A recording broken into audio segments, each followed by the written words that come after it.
After Tokyo and Nagano, the next prefecture on my 18-day journey was Aichi, but I only had time for its capital, Nagoya. Traveling through 7 prefectures in just a few weeks has been a whirlwind. Every city and town has its own pace and personality. Nagoya felt different right away, bigger, busier, and with a hint of industrial energy. Hi guys, I'm here in Nagoya. I just arrived. In fact, Nagoya is one of Japan's largest cities with a population of around 2.3 million. When I arrived, spring was at its peak.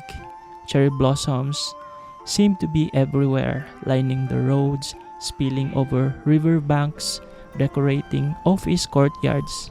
Maybe I was lucky to catch the full bloom, or maybe it was meant to be. I took a bus from Nagano to Nagoya, about 3 comfortable hours, and stepped into a city draped in pink. Part of me was tired from constant moving. Another part was excited. I expected crowds and I wasn't disappointed. Despite the busyness, I kept reminding myself to slow down, to enjoy each moment, and remember that this trip is as much about the journey as the destinations. Whenever I saw a cherry blossom tree, it instantly grounded me and reminded me why I travel. When I arrived, I headed straight to Nagoya Castle, even skipping lunch. Even the walk toward the castle was a journey lined with cherry blossoms. I'd seen plenty of photos and videos of Nagoya Castle, but seeing it in person, even from afar, felt different. Outside the castle, there was so much beauty. The blossoms were at their peak and the people were already making memories. I was hyped too. The outer park is free to enter. I was hungry but there was nowhere to eat nearby, so I waited. It struck me that this park used to be a fortress built for defense. Now children play here, couples take photos, and visitors like me take videos. Somehow it felt like everything was just free. Seeing families enjoying the blossoms made me think about how spaces can transform over time. The hundreds of cherry blossoms outside would have been enough, but the entrance fee for the inner grounds was so reasonable that I decided to go in.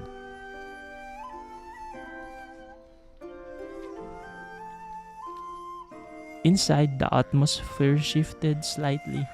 The free park had been laid back, but the inner area felt more structured yet still festive.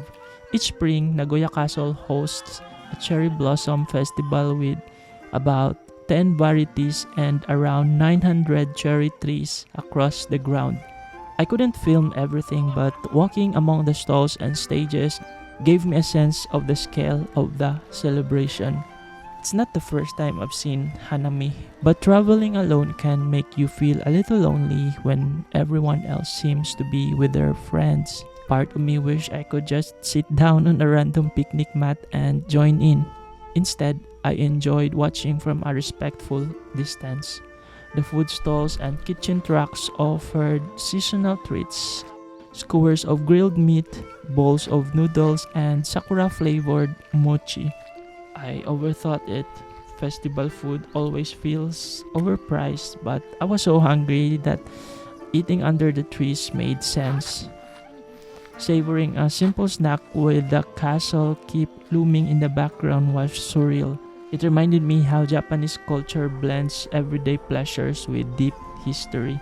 Although Nagoya Castle's main keep is under restoration and can't be entered, some buildings are open. Walking through tatami-lined rooms felt like stepping back in time.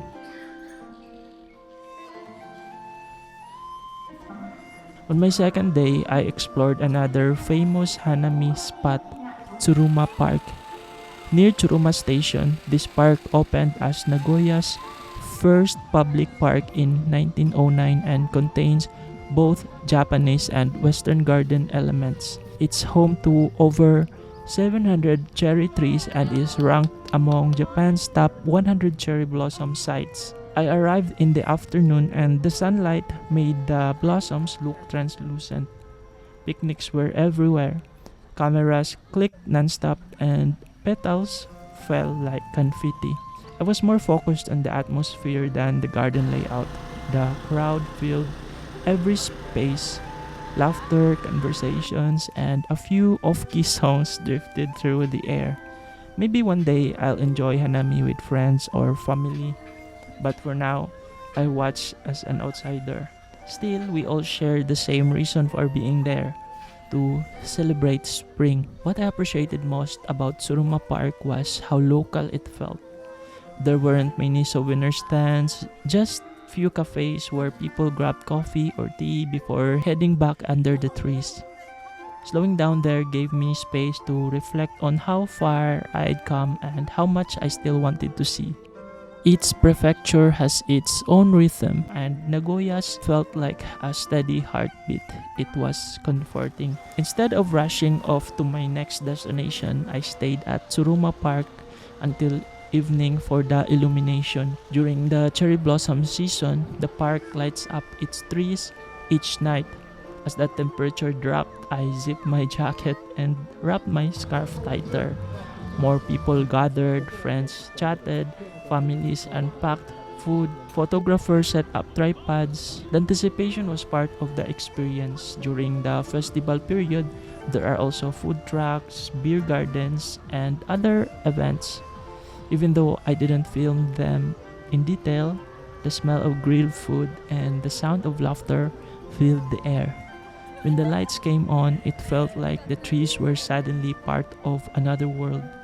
Spotlights shone from below, giving each branch its own stage.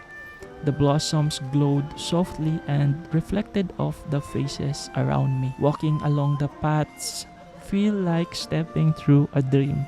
The contrast between the cold air and the warm glow felt perfect. I thought about how much planning must go into events like this and how lucky I was to witness them. I took my time walking the length of the park. People took photos, then put their phones away to simply look. I liked that. It reminded me to do the same, to capture the moment with my eyes rather than my camera. As the evening grew darker, the lights seemed even more vibrant.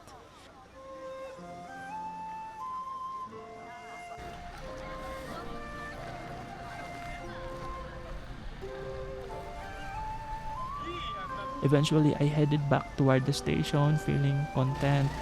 Even though I hadn't documented every detail, the memories feel like vivid and full.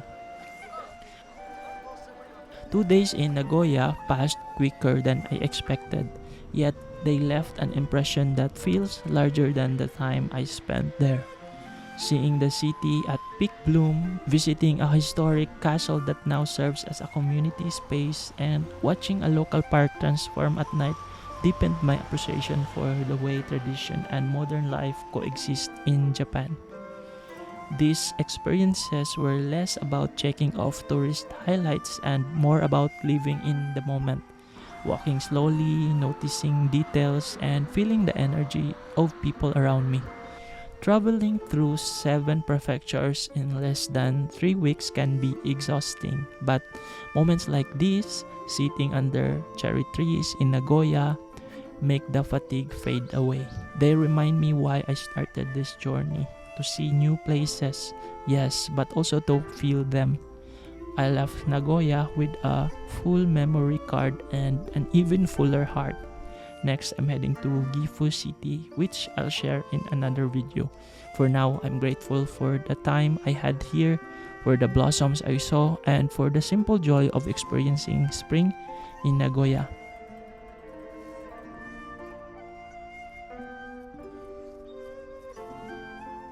This is still Bill, still believing, still becoming. Thank you for watching.